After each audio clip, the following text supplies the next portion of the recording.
was going to be terrible. I heard it was going to be so hot.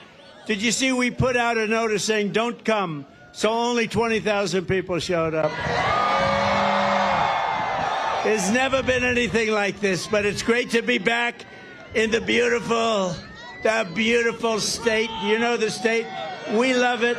And you always have to say it correctly. Nevada. You got to call it Nevada. With thousands of proud, hardworking American patriots, and that's what you are. With your help, we're going to win Nevada. We're going to defeat your Biden-loving radical left Senator Jackie Rosen, who's terrible. By the way, she's a terrible senator. We're going to knock off the Biden crime family as a Biden family of crime, including the fact that they've weaponized the Department of Justice like has never happened in this country.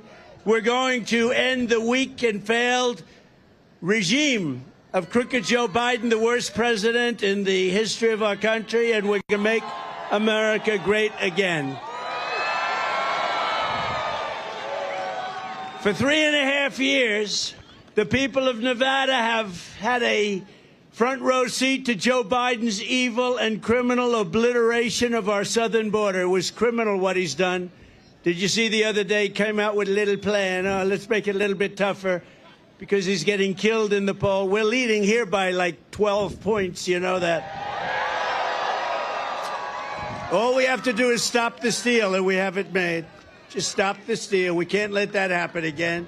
Last week, Crooked Joe signed an executive order that is pro-invasion, pro-child trafficking, pro-woman trafficking, pro-human trafficking, and pro-drug dealers. It's a pro-drug dealer bill. It's weak. It's ineffective. It's bullshit what he signed.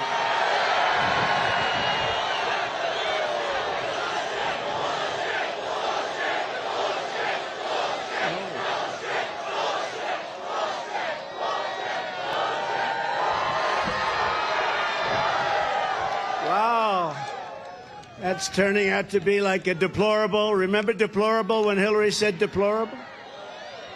She said deplorable, and that was not good. That was not a good word to use. This word seems to be catching on a little bit, but in a much more positive way than deplorable.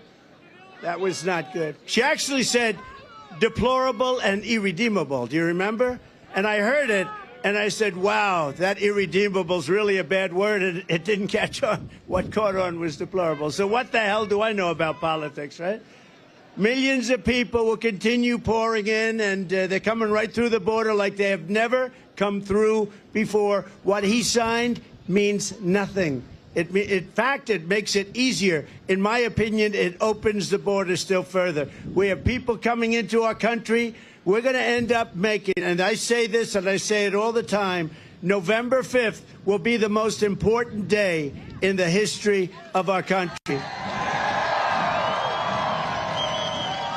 If Joe Biden truly wanted to sign an executive order to stop the invasion, right now all he needs to do is say, I hereby immediately reinstate every single border policy of a gentleman named Donald J. Trump. You know, he doesn't need anything. He could have done this. He's a little late, by the way. Number one, he's late. Number two, it's meaningless what he signed. It's just a PR ploy, as usual. It's disinformation, misinformation, talk. They talk as our country goes down the tubes. Less than 4 years ago, I handed Crooked Joe the strongest, most secure border in the history of our country. We never had a border like that. We built 571 miles of border wall. It was unbelievable. We ended all catch and release. We had the remain in Mexico, safe third country, and then we had also Title 42. You remember, everything was so good. If this guy just, you know, he goes to the beach all the time, somebody thinks he looks good in a bathing suit. I don't think so. And he has that little chair that weighs about like 7 ounces. It's meant so children can lift it and very old people can lift it. And you know what? He's not old. He's incompetent. He's not old. He's not old. I know people that are 88, 89, 92. A man named Bernie Marcus, founder of Home Depot. Bernie Marcus is 95, I think.